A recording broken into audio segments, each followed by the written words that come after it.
Hi there, this is Amy Bryant. However, friends and family call me Mishi. I'm from Charlotte, North Carolina, and a huge all things Outlander fan. You are now listening to Outlander Cast with Mary and Blake, aka my therapy and support group.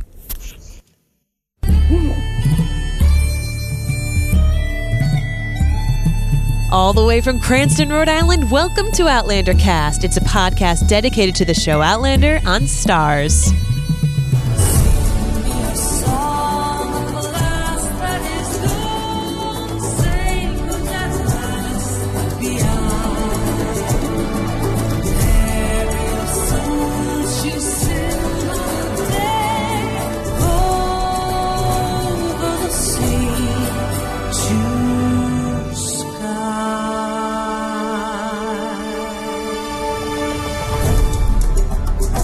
Hello, everybody. Welcome. I'm your host, Mary Larson. My name is Blake. And today, we are so happy to introduce Bobbi Sue Franchella, our events coordinator for Outlander Cast, and also an amazing patron on Patreon of ours. Bobbi, say a little hello. Tell us a little about yourself and your Outlander experience. Hello. I am Bobbi Sue Franchella, and I am thrilled to be all with you today. My Outlander experience, where to start? Well, I was wandering around on the television one night, and I saw this lovely couple on horseback coming in, and they were dirty, and they were lovely as all get out. And then there was Mrs. Fitz, and I have to tell you, they had me at Mrs. Fitz. It was over. It was done. I couldn't. There was more. There was more. Claire. Yes. It was over. And so I had no idea. I couldn't put it down. I couldn't stop watching. And so I figured out what it was, and I went back because obviously that was Castle Leoch. And so then I went back and I watched the first episode, and I was hooked. I was entrenched. And then, of course, I watched the first half of the first season. And then, there was the first ever coined Droughtlander. Mm-hmm. And then I found the books and I couldn't help myself.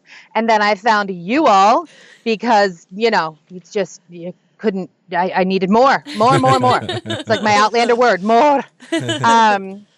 And that was the end of it. And then I have been entrenched ever since with social media. And then you all. And then I found my Outlander cast. And then I met the lovely Mary in New York at Outlander in the City. And she became my lovely friend. That's and right. Then I joined Outlander cast back in June, the staff. And away we go. Wow, what a story, huh? Yeah. Look at you. You Not fell bad. down the rabbit hole, and you fell down it quickly. You fell down hard, girlfriend. Hard. No, you got to say it the Outlander Cast way. It's hard. Hard. There you go. That's my girl. How's that, right? Hard.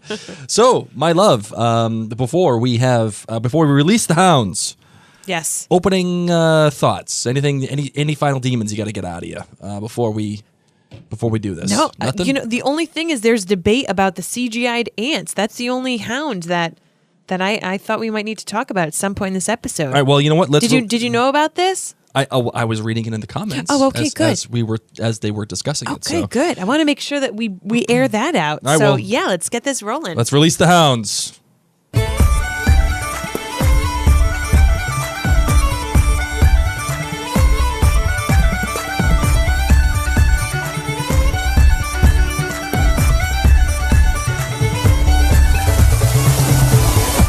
Well, I do have to say, actually, first, that one of our amazing listeners, who wants to remain anonymous, and I appreciate that, but one of our amazing listeners actually wrote down and made a picture of the Outlander cast commandments, all of them, all 6 of them. Well, technically all 7, but really there are really 7, but there are 6 numbered ones. And in fact, I'm so happy about this. I put it up on Instagram, Facebook, Twitter, the whole shebang. I might even make a separate page on OutlanderCast.com just for the Outlander Commandments and feature this photo. What do you think about that? I think you're good crazy. idea, bad idea? No? I kind of think it's good. A separate page, though.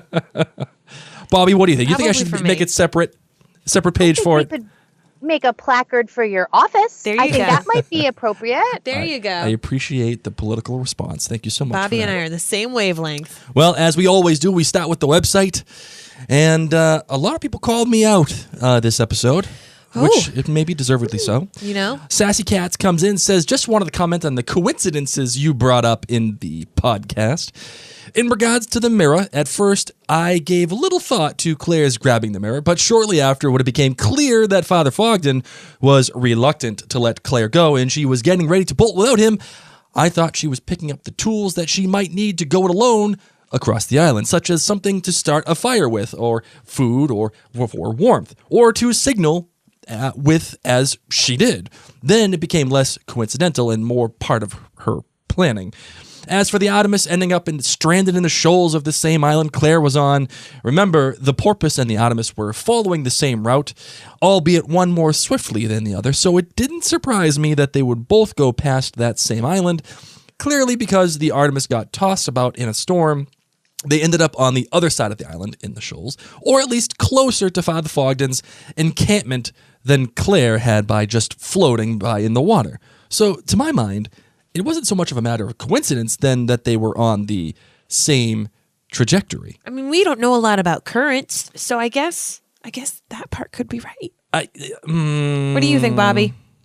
I actually have an opinion here. And while I don't tend to agree with Blake a ton, I do generally give him a pass a lot. Because, well, I'm kind of nice. I'm nice sometimes. But I'm very no, I'm kind of nice. But I actually was with you a lot on this one, Blake. I wasn't in love with a lot of the coincidences in this. Here was my big thing. I needed some sort of storm in heaven and earth. Mm-hmm. They made one allusion to how they needed everybody on deck because they were going to go through this treacherous straits. Do y'all remember this? Yes. That was it, though. And then with like 15 minutes left to go, we know in this episode, this is the first time we see Jamie Fraser. That's a whole nother like ball of wax. We won't even go into that. But so miraculously, he winds up in Santo Domingo in the same place where his wife is, without any kind of storm, and half of the crew members dead that, they are miraculously the ones we needed to be dead because nobody liked Captain Rains. So altogether, I don't think that there was enough to say that there's any kind of continuity there. There needed to be some sort of storm. We never saw any kind of rain. There was nothing that happened to say, there was enough evidence for a shipwreck. Right? And building on that, Bobby, one of the things that they did with Jared, even back in the first episode when they go take off on the ship, Jared teases it by saying, "Oh, the weather's turning," and then the doldrums happen with the rain coming and the bird going down. E10 show with the whole thing. They keep building to it, and then it's just nothing. They don't show it, and I don't know. I don't know. My love. What do we got next? We have Kathy Offinger, who said routes through the Caribbean were pretty well established and mostly based on currents and trade winds. So it's pretty logical that the Porpoise and the Artemis were on the same route to Jamaica. If you go to look on a map of the Caribbean, you'll actually notice that from Grand Turk, where Claire jumped ship to Jamaica, the next island any ship that is sailing on that route is I can never say it. Hispaniola. Thank you. Where Haiti, formerly called Santo Domingo, and the Dominican Republic are located. Fogden's compound was just west of Cap Haitian, on the western edge of Haiti, where the passage between Hispaniola and Cuba exists. Yep, so geography was a thing back even in the 18th century, says Kathy. Well, all right. You know what? I got an issue with this one. yes, Hispaniola is a big island. It is what it is. Okay, it's probably the single biggest island in the Caribbean. As a matter of fact, I think that it is. But listen, here's the issue. There's also this other island that's in the area. It's called Cuba, and that is much bigger than Hispaniola. It is what it is. I mean, they could just as easily run into Cuba. And if you want to science it all up for me and talk about trade winds and currents, you can make anything work with one of my favorite sayings here in Boston when they're talking about sports is stats are for nerds. What's the scoreboard say? What? Stats are for nerds? Stats are for nerds. And what's the scoreboard? Okay, and the scoreboard is I got Claire floating on barrels. That's right. I got a boat. Then I got some kind of mysterious storm that may or may not have happened and may or may not have killed all these people. And yes, there's Cuba there. There's other islands. It just doesn't pass the eye test. It doesn't pass the smell test. And if you look at it, it just there's too much going on. They could, even if that was the case, right? You could, the way that it all worked out is that boat could have gone anywhere in Hispaniola, but it just happens to be in the same vicinity as Father Fogden's little house. Yeah, it could have been anywhere. And it just happens to be right there. And it just so happens that a Chinaman eats a goat owned by the guy that Claire is staying with. Like, no. You want to science it all up on me? Okay, fine. Stats are for nerds. That's all I'm going to say. Kathy Van Wessem says, regarding Claire taking the mirror, she is a survivalist. She picked up those stones and some kindling because she knew she could use those items to build a fire. Having a mirror is also part of the survivalist's toolkit, not only for signaling, but it can be used to focus and augment light. Lastly, real ants were used, but they were enhanced with CGI. I could not have dealt with the ants. The snake is fine, but insects are creepy. Ugh, gosh. Black. How do you feel about those ants, Bobby? Blah. That was awful.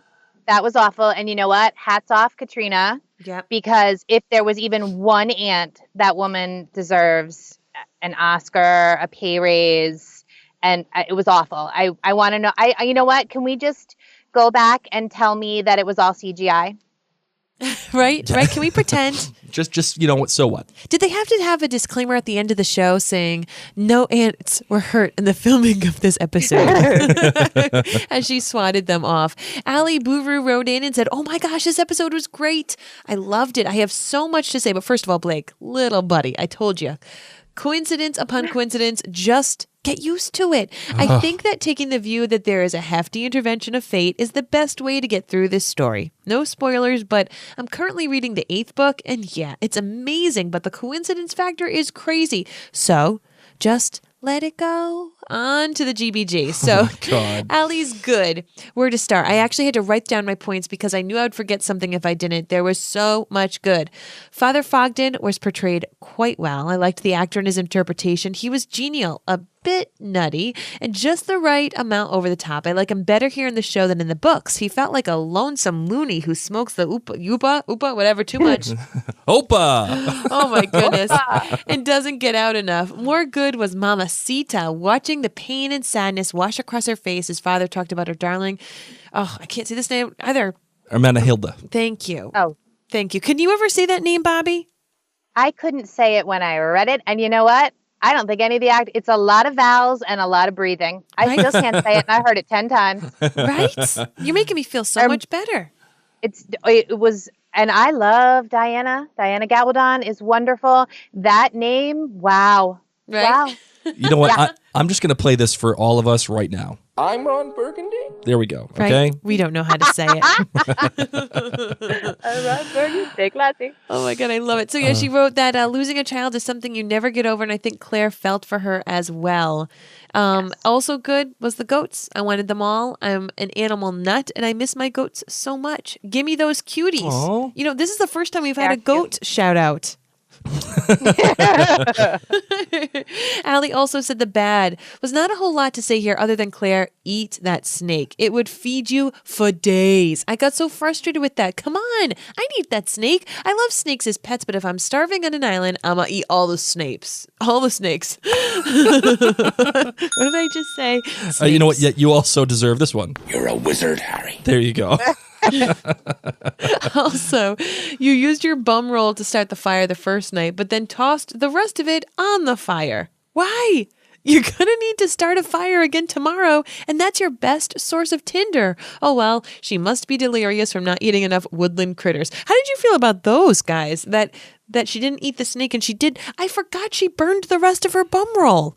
Yeah, I don't know. I did see her burn the rest of the bum roll. I totally agree. Yeah. But yeah, I don't know.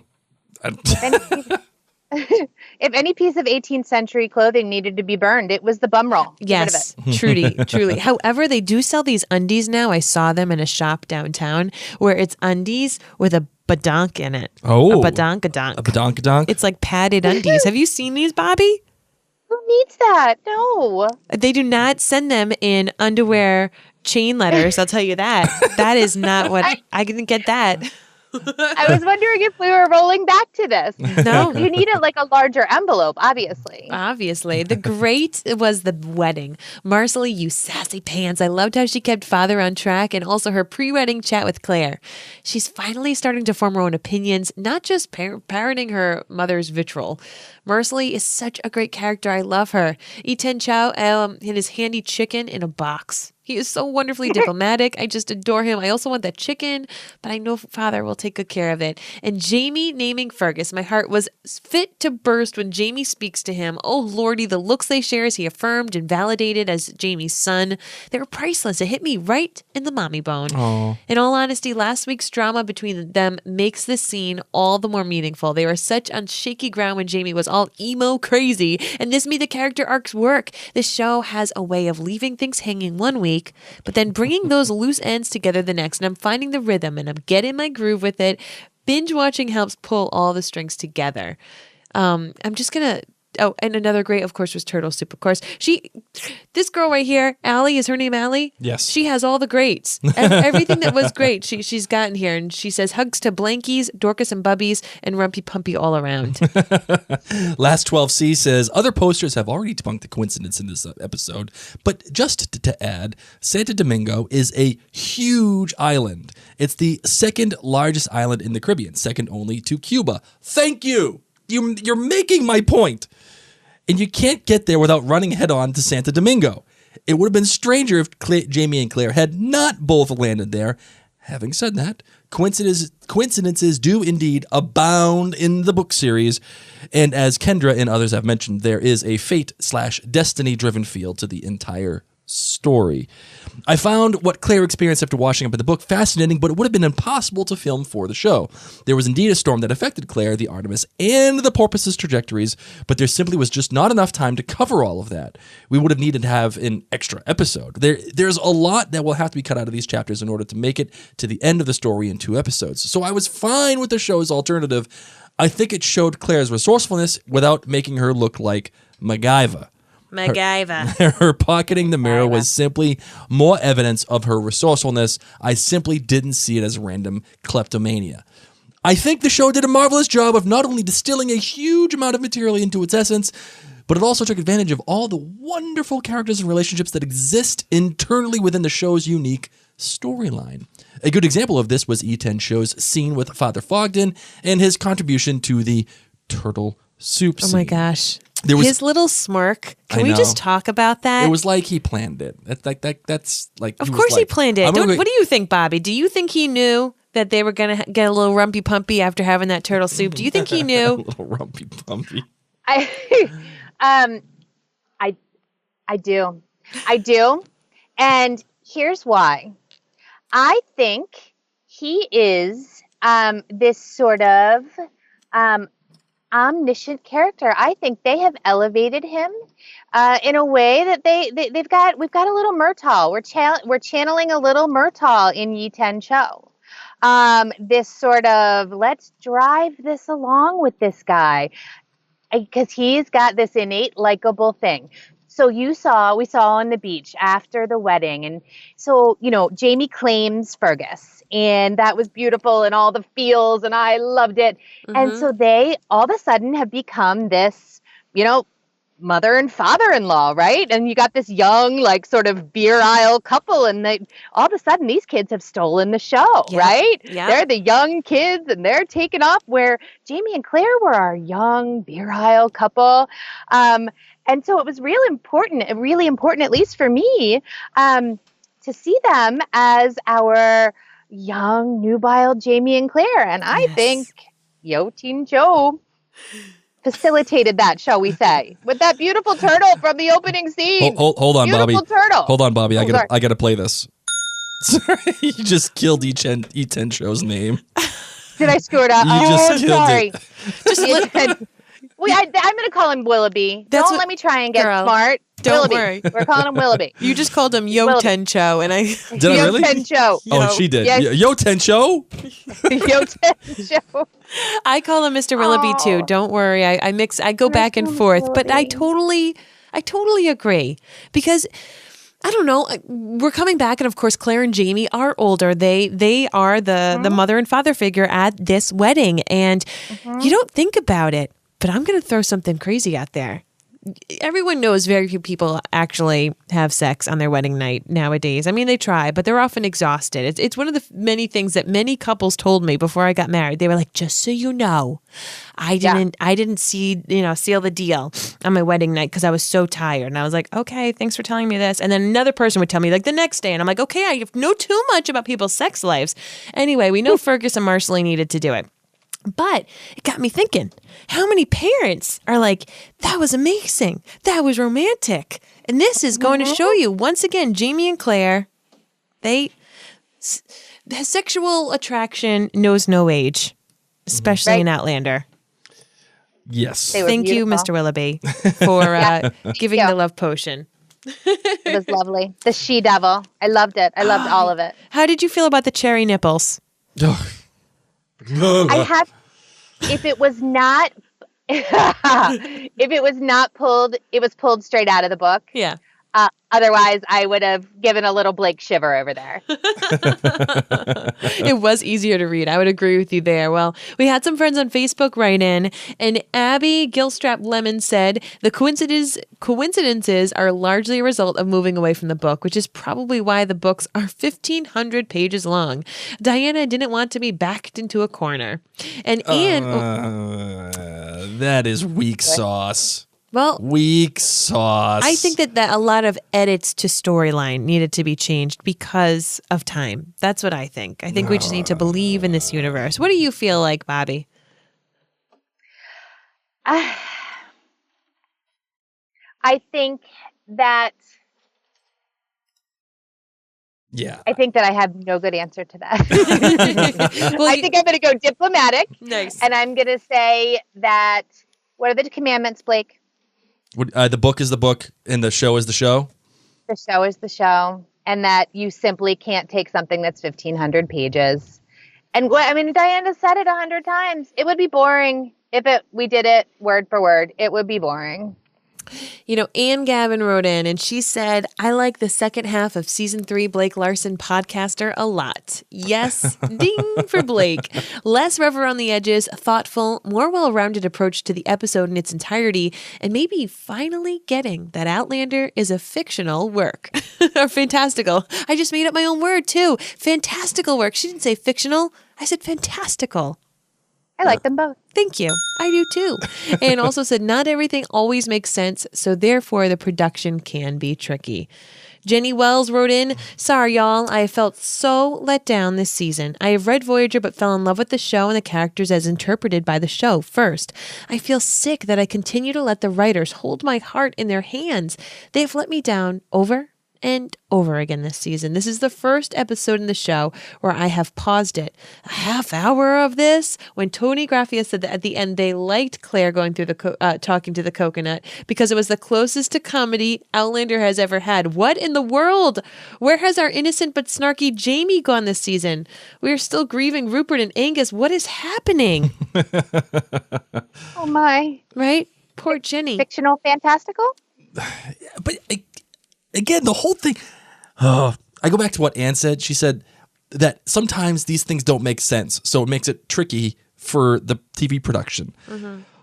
Oh my God, that's Anne. I love you, really, I do. But that too is weak sauce. Just because it doesn't make sense in the book doesn't mean it can't make sense in the show. They're obligated to make it make sense. It is what it is, in my opinion. Like they have to tell a cohesive and coherent story. I do miss Rupert and Angus, and I do miss their comedy. I don't think this coconut came anywhere close to how much I laughed at those two. No. I mean, what are you feeling about Leslie and Hayes, Bobby? They're cute enough. I honestly wish they would have gone in a mildly different direction because they feel a little bit like a little like knockoffs. Yeah. It reminds me of like a Rebound. Yeah. Yeah, they just it's like yeah. They're just there. Definitely a rebound. Right? Yeah. It's like when you're like, "Oh, you're cute. You'll do." I'm not like unattracted to you, but you'll get the job done. You'll fill the space. We're going to leave that one alone. Oh my God, I didn't mean it to be that way. We're going to leave that one alone. Sorry, Bobby. Sorry. Kimberly Fries Walker says, only bad. Jamie sits there while Claire gets stitched up. Thanks, pal. Not a good change. Sheesh. Hold her other hand or something. Otherwise, I loved it. Drunk, fevered Claire was hilarious. 4.9 kilts. I actually I saw that because my first reaction, I actually saw this like 4 times. But my first reaction was like, yeah, hold her hand, man. Or like offer her whatever alcoholic beverage is in that carnival glass. Yes. Something. Right. However, think about this. If, like, when you're having a baby, I almost maimed my husband when he tried to touch me. So when you're in pain, maybe you don't want to be touched. This is where I ended up. Do you know what I mean? Yes. Oh, yeah, I do, because Mary bit me when she was giving birth. Right? I would get my husband, too. Oh, my God, I love it. I love it. Yes. So I'm thinking that's where they end up because Claire strikes me as that. Like maybe he knew better than to touch her or to offer her anything until it was just over. But it took me like 3 times to figure that out because I'm like, this isn't Jamie. Jamie would want to comfort her. Like Jamie, So yeah, that was my first reaction too. Like, dude, what is wrong with you? You're sitting there drinking while the guy's stitching her up. Oh boy. All right, on to the emails about the theft of the mirror. Claire is trained by her life with Uncle Lambert and her life in World War II to scan around and look for useful items. Even if it had been in the Artemis, Claire might have still found to flag someone down. The little mirror could also be used as a magnifying glass to start fires of the night. And about passing of the torch, as you referred to, I think you're right, Blake. But you know who I compare Fergus and Marcelly to? Tell me. Ian and Jenny. Ooh. Ian is a soft-spoken man with a limb missing, just like Fergus, and Marcelly is very much like Jenny in her warrior spirit. And if they are the new Jenny and Ian, then you know what comes next for our powerhouse couple, grandchildren. I predict that Marcelly is going to be the new baby-making machine. It's a good thing Claire knows how to deliver bairns, and that one is from Ned. Great, I like this. Great prediction. Ooh, ding, ding. That's fun. You know what? I might even, you know what? Yes. Bam! Just like that. A winner! This one is from Lizeth. She says, the good was, although a bit too long, I liked watching Claire struggle through the jungle. I felt desperate right along with her. It's nice to see how the show gives Claire some more airtime these past few episodes. The first half of the show, we really got to see Sam shine, so I love that we have been able to see Katrina shine now. If it had been too short, I feel like we would have had a voiceover instead. I wanted to see that struggle in the jungle. Commandment number 6. Show, don't tell. Bad. Those bugs crawling on the recently skinned goat head and the ants crawling on Claire's legs. No thank you, I can't. And the great was the wedding. Marcelly stole that scene from me. The reactions to the priest were priceless. I love her sass, and Fergus's reactions were pretty great too. Bobby, what did you think of Marcelly's sass this episode? I have a big. She's actually part of my GBG. Ooh. Yay, Lauren Lyle. Yay. All Right? sorts of. She is just wonderful. I called her my yay for your rosy-cheeked honesty, girlfriend. She is all about it, and she does it in a way that is she's just fantastic. Anne is doing a post on her, right? Yes. A thank you post. And I can't wait because Marcelly has long been one of my favorites.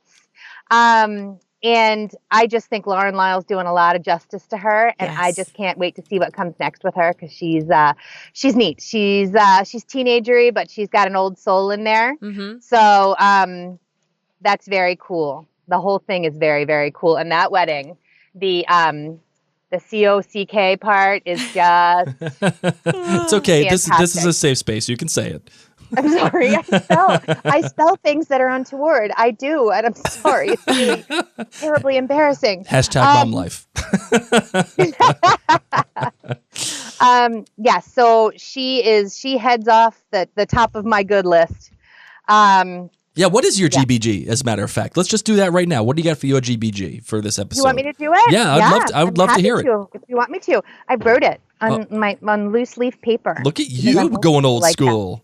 I do. I've got, look, you can even see it in my little loose leaf paper. Okay. So GBG. Yeah, so I love all things Outlander. All things. Everybody hears you all the time, but I love everything. So if there's anything even remotely negative in here, I just want everybody to know I love my Outlander. They can do no wrong. I would watch these people tie their shoes at this point. So here we go. All right. Good. Lauren Lyle, all of her rosy-cheeked honesty. I would watch that lovely girl tie her shoes or lace up her boots, as it were. Jamie's clavicles. I believe we're going to need a new classification for those. Possibly glorious upper pecs, something of those. Sincerely, my good is, boy, is it beautiful. Just the movement of the foliage, the pinky green skies, even that darn snake, believe it or not. I just thought it was beautiful. I felt like they were announcing in a big way, welcome to Jamaica. Here's the rest of your season for you. This is what it's going to look like. Or San Domingo, as it were. The bad. The fleshy blood level, ick level was pretty high in this episode for me. Yes. And I am not, my sweet Mary, it doesn't bother me quite as much as it does you. I usually don't mind so much. A handheld screw saw, no real problem. But I found myself channeling Sally Field from Steel Magnolias. When Mamacita was holding poor Arabella's skin head by the horns. I want to know why. I want to know why. Seriously, why? What possible reason could Mr. Willoughby had to decapitate and then skin her poor little goat face? Gratuitous. There was no reason for that for me. Yuck. Oh, man. Why? Yes. Why would they take the skin off? That, no. Maybe it burnt off? I don't think so, kiddo. Mary. That would have been charred a little bit. You're right. Maybe he made gloves? I don't know. Gloves? I'm just trying to think what you do with the gloves out of his face? With the eye and the horn holes. I don't know, fingerless gloves? Fingerless goat face gloves? Goat gloves. You know how there's knit porn in Outlander? Now there should be just goat skin porn. I like that you made a goat skin porn. Yeah, I wasn't going to say goat porn. That's weird. I'm proud of you. And what was your great, Bobby? Okay. I have to recover for a second. My great was Jamie, because my great was this. Fraser. His name is Fergus Claudel Fraser. Oh, Jamie. All the feels. We've always known Fergus. We've always known Jamie has raised Fergus, that Fergus worships him, but this simple act of claiming him and making 2 generations of family as the patriarch pushes this story and these characters to a whole other level with more depth, meaning, and beautiful purpose. Excellent. Look at you. Look at you being all So smart beautifully and stuff. put together. I tell ya, I went from goat gloves. No, you went from goat porn. You went from goat porn. Goat skin gloves. You're the one that went there, Mr. I Potty know Mouth. that's true. That's a valid point. That's a valid point. We got one other one here as well, and I think Susan. This is what comes from Susan. She says, "I think Uncharted may be my favorite Outlander episode this season, except for A. Malcolm, perhaps. But I give this a solid 5 kilts, even after the rough start." Okay. I will say I was not a fan of this whole going to Jamaica but getting stuck in a primitive island story, even in the book. But as captivating as the Outlander story was while they were in Scotland or even in France, I think that this storyline just smacks of lazy writing. Ooh, wow. It's like Diana couldn't think of anything more to do in Scotland and went through a lot of impractical literary gyrations to get the characters to the place we found them in this episode. I remember when I read Voyager, which admittedly was some time ago, my reaction was oh, come on, because it was bordering on ridiculous.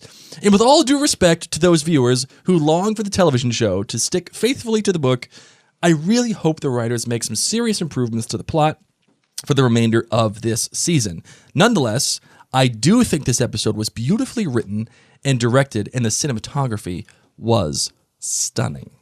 So I'm not going to go that far. Okay. But I think there's some middle ground to where you guys are and to where my girl Susan is. I think I represent that firm middle ground. Don't you think? Well, what's so funny, she gave it a solid 5 kilts. Well, I think the difference the difference is that she must have loved the television episode, but she was also talking about her experience reading the book at the time too. Oh. So maybe the cinematography, the direction, and some of the writing from the actual writers themselves of the show made up for the inequities or the not inequities, the problems with with the story overall. So can I tell you something? Yes. When I go on trips, I frequently don't plan it. That's why I love Bobbi, because Bobbi is a planner person and she'll just plan. One of the many reasons I love you, Bobbi, is you are a planner. Even if we're going to chat, you're like, what time are we going to chat? And I'm like, whoa, she likes to plan stuff. She's good. So I'm more of a coast and go along for the ride kind of girl. And that's how I felt about Voyager. I felt like in the storyline reading the book and even now watching the show, I feel like I'm on the raft and I am just being pulled by the tide for the ride. So I don't mind that I'm in Jamaica. I don't mind, and I'm not even in Jamaica yet. I don't mind that I'm in all these places because I'm just there. I'm not guessing. I'm not questioning. Is that a problem? Is that my like non-planning person thing that I'm just like, someone else is going to plan this trip? Wow, we're in Jamaica. It reminds me of and isn't that why you read? You know, I mean, like, it's an adventure. You go on adventure. Sure, yeah, definitely going on adventures and just letting it wash over you. I think that's reasonable, Bobbi, what you said. I don't know. Because, Bobbi, you're the opposite. You are a planner. You're a plan ahead kind of person. That's why you're the events planner for Outlander Cast. And how did you feel, during this experience of being thrown suddenly in a different land, in a different place, and all that kind of stuff? Oh, I loved it. I loved it. I mean, I can see a little what she's saying. I mean, Voyager was by far my favorite book, though. I mean, it was a wild, crazy ride. But I don't know. I mean, maybe in the books too, I watch people tie their shoes, so maybe I'm not the best judge. But I loved it, and the fact that I think the thing I loved so much about it was, I couldn't believe it was happening. I mean, the first portion of the season could have been the entire story. But then it's like, okay, nope, we're getting on a ship now, and we're going to have a whole nother story. Mm-hmm. And I think that was unexpected and amazing in the show and in the books. I don't know any other medium, book, show, anything that has done that. So I don't know. I think there's a lot of faith involved and a lot of, give up, let go, go with it, have an adventure, man. That's it. You know what I mean? That's it. I'm right there with you. Bobbi. I loved it. We're going to take a quick break to tell you more about today's sponsor.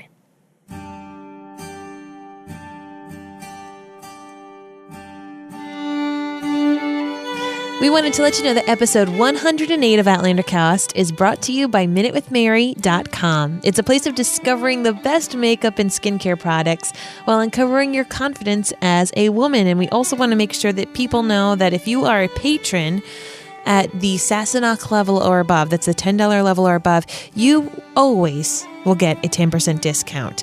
But if you're not, dinna fash, because I am Mary from Minute with Mary, and I am here to chat skincare and makeup. And if you listen to this when it comes out, Wednesday night or Thursday, I want to let you know I've got some big deals, some big specials, some big things going on.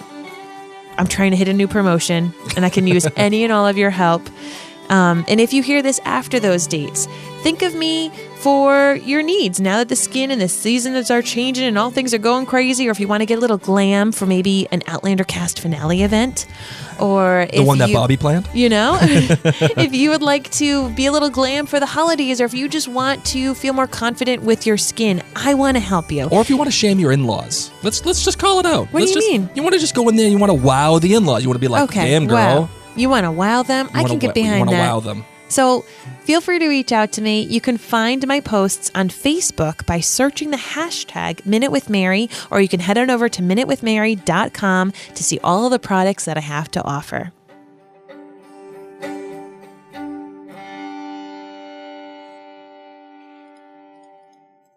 We're back. We're back, Bobbi.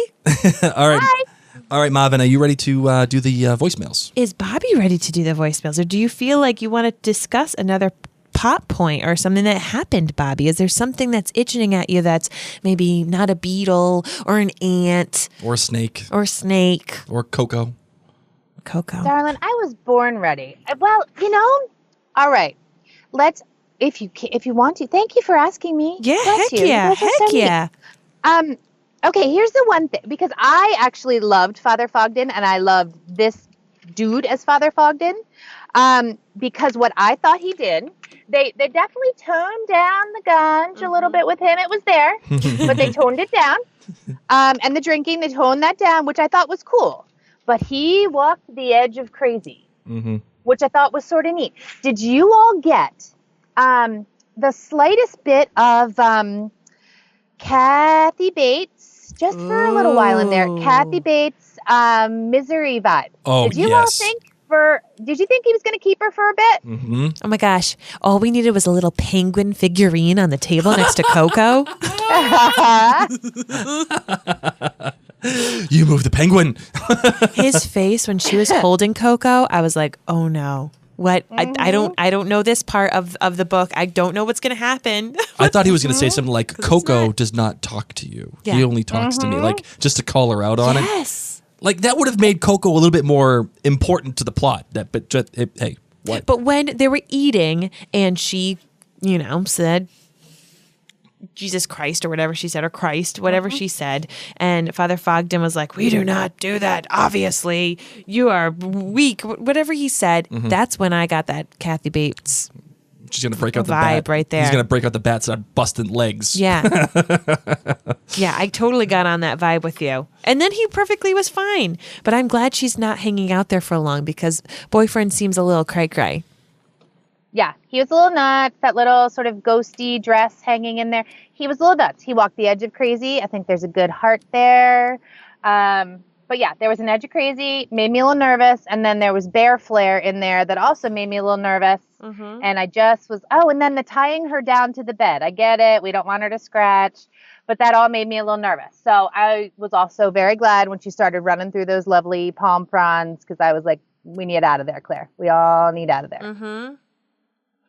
So yes, I was definitely struck by Father Fogden, and Mamacita Mamacita's she's a lovely cat. I feel her pain. But boy, is she witchy. How many times is our poor Claire going to be called unfortunate names? Seriously, including a cow. Oh, wait. Cow! Yeah, that's right. Yes, she did call her a cow. That cow's too big for that dress. And I wanted to be like, hold up. Is that kind of a compliment since you guys love goats? Oh, man. Like, what if you were called a goat? No, a cow is mean. And did you notice how she would go back and forth between what she would say in English and what she would say in Spanish? She said everything else pretty much in that conversation in Spanish, except the calling her a cow part. And whore. Oh, yeah. And, cow and, oh, gosh, you're right. Poor Claire. Cow and whore. Those are the two English words you get, Claire. All the time. I'm sure one of your, because your listeners are everybody's so astute and so brilliant. I'm sure somebody could do it. I wonder how many times this poor woman has been called a whore. Yes. In this show. I mean, it's got to be up in like double, triple digits at this point. It's ridiculous. That is brilliant. That is a great challenge, Bobbi. If one of our listeners can let us know that, it would be amazing. Anything else, Bobbi, you want to comment on before we get into you said some bear flare. Talk to me about the bear flare. What caught your ear? There were definite like creepy notes, and I'm sure they were purposeful to make it seem like, maybe they're going to keep her. Maybe we're going to keep her tied to the bed. Maybe Coco is going to grow some fangs. I didn't know what was going to happen, but I was very, very nervous the longer she spent at Father Fogden. I love it. How did you feel about the zipper situation? I didn't like that either because, how many times, again, how many times she can be accused of being a witch? You know what I mean? Like, because obviously Mamacita knows, like, as much as Mamacita wants to get rid of her, she's just like, it was not a good scene. No matter how many times, again, Father Fogden takes a nice big old puff on that pipe, he can only calm him down for so long. Yes, I know. Maybe he sticks something in that little plantain mixture. Maybe it's like a cooked-in thing. I don't know. I don't really do illegal substances, so I don't know what I'm talking about, but maybe he calms her down. Maybe he smokes the marijuana. That pipe. One time, my mom caught me smoking weed. Your mom caught you? Yeah. And she's like, are you smoking the pot? I'm like, yeah, Ma, I'm smoking the pot. The pot? Yeah, the pot. Wow. Yes, Ma. That's a big deal. All right. Do you want to listen to some voicemails, Bobbi? It'll be like there's 4 people on this phone call. Please. All right, let's get to it. Hey, Mary and Blake, it's Keelan from the North Shore of Boston. As always, love listening to your podcast. Hey, girl. Okay, I give this episode a 4.4 kills. The opening just took too long. I know you're stranded on an island. I get it, but we still have so much story to tell, and golly, just get on with it. The good, Claire talking to her new best friend, her new BFF, Coco. Wilson. Oh, wait, no, Coco. It's just so confusing. They have the exact same haircut. They look like twins. Well, maybe they're from the movie Twins with Arnold Schwarzenegger and Danny DeVito. Yes. Yeah, that's it. Okay. The bad. Good God, did she have to travel for 3 days and we have to watch all 3 days in real time? I know she's stranded on an island. We get it already. I don't know, Blake. Maybe you're rubbing off on me. It reminded me of the Search episode. We get it. I'm looking and looking and looking. And really, what did we lose out of this? The last scene. They cut it short. It was just not necessary. I really wonder what kind of decision-making was going on in the writer's room when that happened. The Fergus and Janie love story continues. It was wonderful. I know Fergus was marrying Marcelly, but really, I think Fergus and Janie also had their little bonding moment. It was a beautiful ceremony, and the googly eyes that the two men gave each other, it was just everything, all the feels. It was just beautiful, beautiful, beautiful. And of course, the honorable mention, the turtle soup scene. Yes. Should we rename it the Turtle Soup Interruptus? Totally annoying me, and I'm not talking about Mr. Willoughby. He was totally wonderful. But they just cut to black? Seriously? Anyway, it was still well done, and as always, I love the show. But what I understand, I think this was Diana Gabaldon's favorite episode of the season, and I'm really kind of surprised. Except for the last scene, nothing really, really stood out with me, but maybe I'm just not seeing things. Like the acting, we barely saw Sam or Jamie on the screen at all this episode. And the 2 new characters, they simply served their purpose. They were wonderful, well done. Yes. But are we ever going to see them again? I know Diana loves science, so maybe she absolutely loved the flesh-eating bugs in the steak, which were totally gross. Just ick. Well, looking forward to the finale party and totally dreading it at the same time. I can't believe we only have 2 more weeks left for reals. Anyway, till next time, Flanche Avar. Thank you so much for calling in. This is Diana Gabaldon's favorite episode of this season. Wow, That's what Keelan says. I am surprised. I am quite surprised. Bobby, how do you feel about how they cut at the end? Do you feel like they should have allowed us to see more of, Rumpy Pumpy? Trust me, it's lovely. But it was plenty.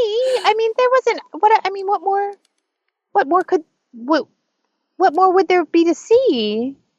I don't know. Just more clavicle porn. I actually was happy with the scenes because we weren't seeing her arm. If I did actually see more angles, I would have been very uncomfortable because I would have been thinking about her arm the entire time. I was fine with this because I was laughing. I don't know. I was good. I didn't feel like they cut too much out, but who knows? Let's just make sure that there's more of that happen in the next couple of episodes. Let's hear the next voicemail, Blake. Hi, Mary and Blake. This is Leah calling from Chicago. I just started listening to you guys this season, and this is the first time I'm calling in. Oh, hey, girl. I know I'm breaking a commandment by bringing up the book, and while I'm an avid Outlander series reader, All right, time out. You can't break a commandment and be a new listener at the same. What are you doing It's to me her here? get out of jail free card, Blake. Killing me. No. Killing me, Leah. reader, I usually don't have much issue with the changes the TV show makes. But I'm wondering if one of the reasons why this episode is one of my favorites of the whole season is because it was so true to the book. It's a 5-kilt episode for me. Okay, so my good, bad, and great.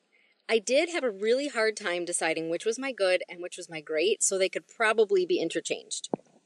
My good was the wedding, beginning with Marsali saying maybe Claire's not the devil after all, to Fergus's very French-looking man scarf, Father Fogden blessing Claire and Jamie's marriage, and of course the joy on Fergus's face when Jamie gives him his surname. It was such a sweet moment and my heart just melted. Bad?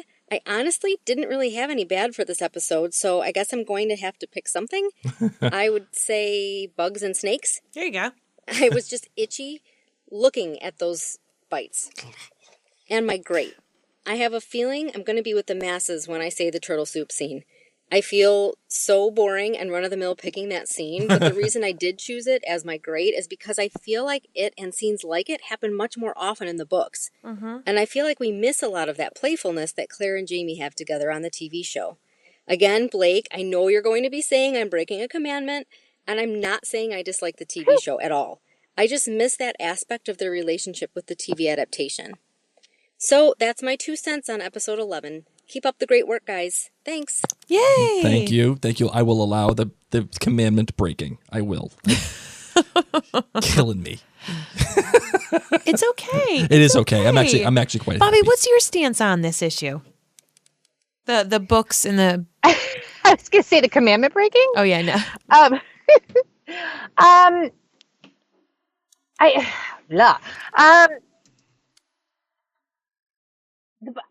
The portion of the books. I mean, I think that they've done a really good job with this episode.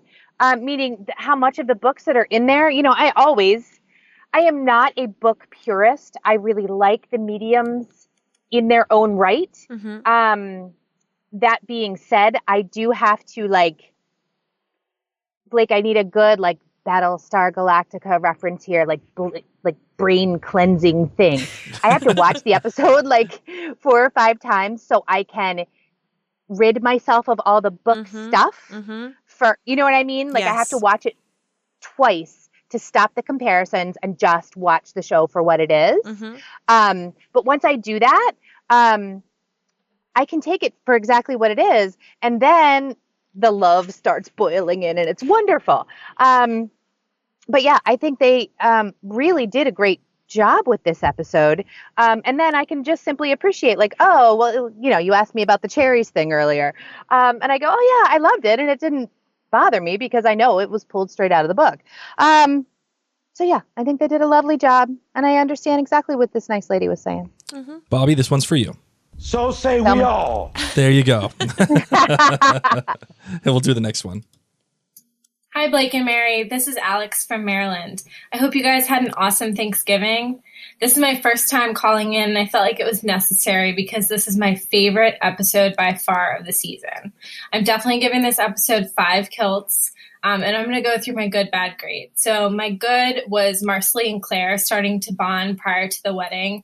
I can definitely see that relationship building in the future, and I'm excited about that. The bad were those fire ants on Claire's legs. I seriously cannot imagine how awful that was. And also how slow the beginning of the episode was. I know it was necessary, but it was a little too slow for me. The great was Jamie and Claire's reunion. My God, that was the passion that we've been waiting on for so long. And that was what I would have wanted to see after a 20-year reunion. Another great was when Jamie says Fergus's last name is Fraser during the wedding. That just pulled at my heartstrings and made me so happy. The wedding in general was an awesome scene. This episode had a lot of humor, passion, romance. It had everything. And my last great was when Mr. Willoughby was checking in on the turtle soup. I think that was the funniest part of the entire episode. Well, I'm giving this episode 5 kilts. It was amazing, and I can't wait to see the rest of the season. I hope you guys had a great Thanksgiving and have a good rest of your day. Well, thank you very much. We did have a great Thanksgiving, as a matter of fact. Yes, we did, and thanks for calling it. You know, it's so funny. Now that you're using the words checking up on the turtle soup, it solidifies my idea that Mr. Willoughby knew what was going to happen with that turtle soup. Because otherwise, like, why would you come up and be like, oh, how was the soup? Yeah. What are they going to say? Terrible? Yeah. Bro, it sucked. Yeah, you know? He knew. He knew what was happening. All right, let's do the next one. Hi, Mary and Blake. This is Martha from Berkeley, California. This episode was 5 kilts for me. I loved it. I had all the feels. The scene that made the episode for me was the Fergus Fraser moment. It is one of my favorite moments of the entire series so far. By giving Fergus the Fraser name, Jamie is saying, you are my family, you are my son, just as he told Claire that she was now his family after giving her his name in the wedding episode. Jamie's name and clan is so important to him and is probably one of the greatest gifts he could give Fergus. Caesar and Sam played this moment beautifully, and it had me in tears. I also loved Marcelly's sass and Fergus's comment about loving a woman who speaks her mind. It was a nod to Claire and how Jamie feels the same about her.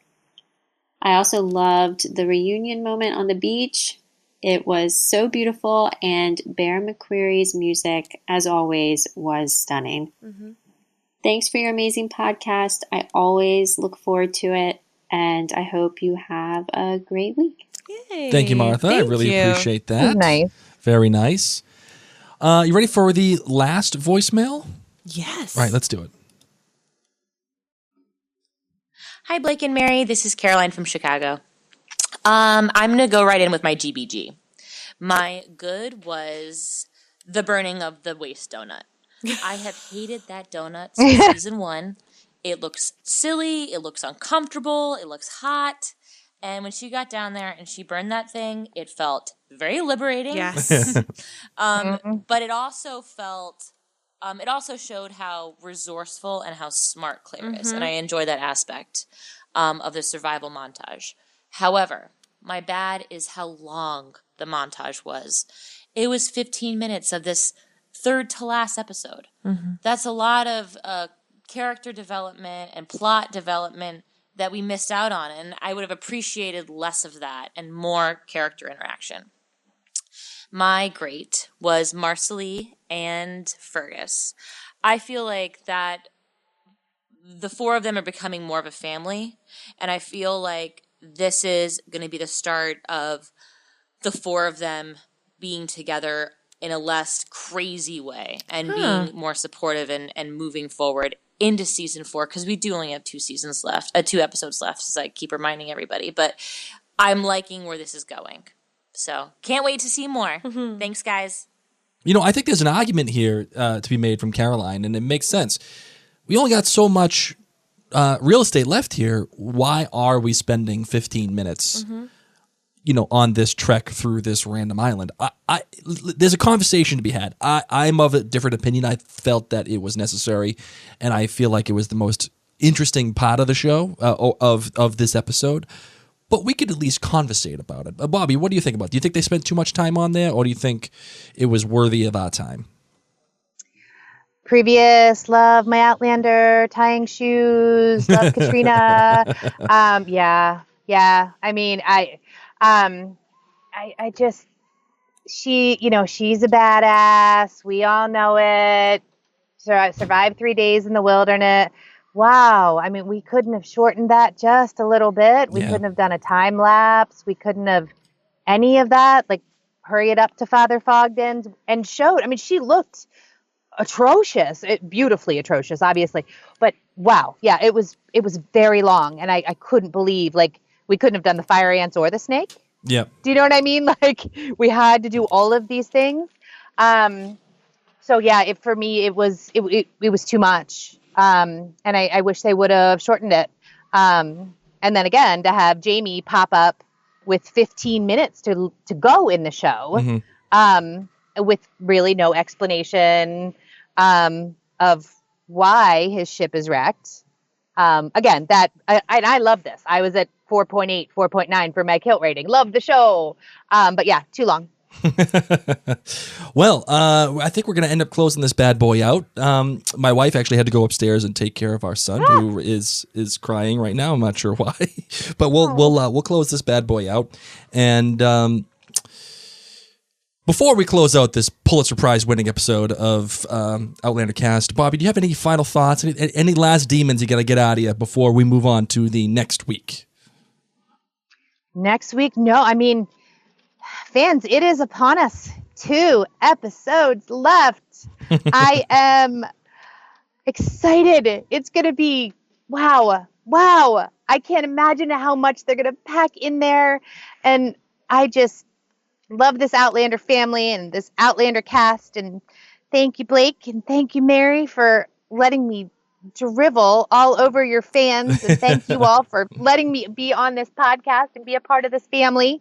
And that's really it. Me and my Pokemon headphones are going to head on home. Well, before you head home, I will say, I think you're right, Bobby. We only got 2 episodes left here. And I said this last episode, but I'm going to say it again because I think it's vital to reiterate.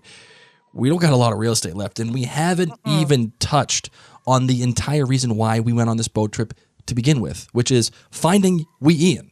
We have to. Where's Ian? Where the hell is he? Like figuratively and literally. Like he is off, and it's almost like we have totally forgotten the entire reason we are here, and it's something that I have a hard time with. So, all right, we are going to bring the hounds back in here. We're going to close this Pulitzer Prize winning episode of Outlander Cast out, and let's do that. Let's do it.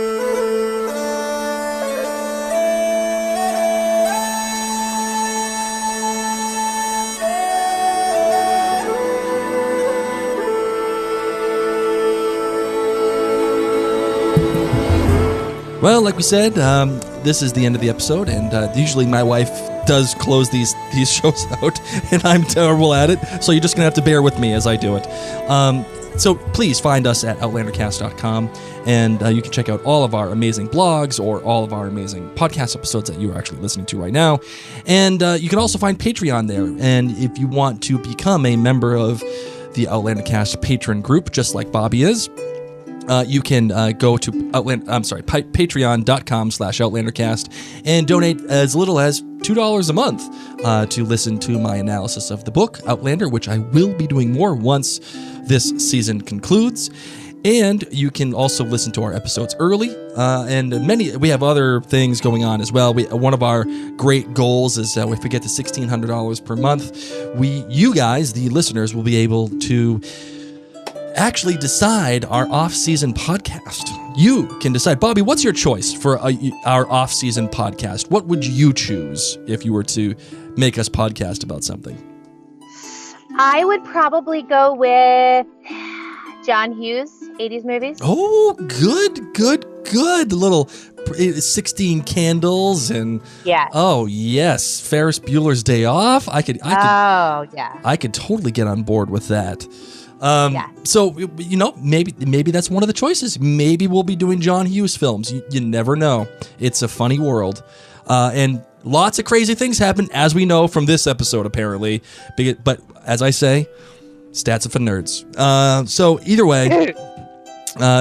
Please do become a patron at outlandercast.com or patreon.com. And I am very looking forward to our finale party. And Bobbi is the one who ended up planning it, really. She did all the hard work. I'm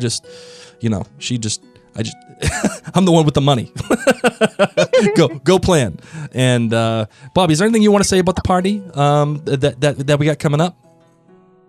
We are going to have a fantastic time. We have got some amazing vendors. There is gentlemen from a place called Scrim Shanders right there in Rhode Island, and they do some amazing handcrafted art.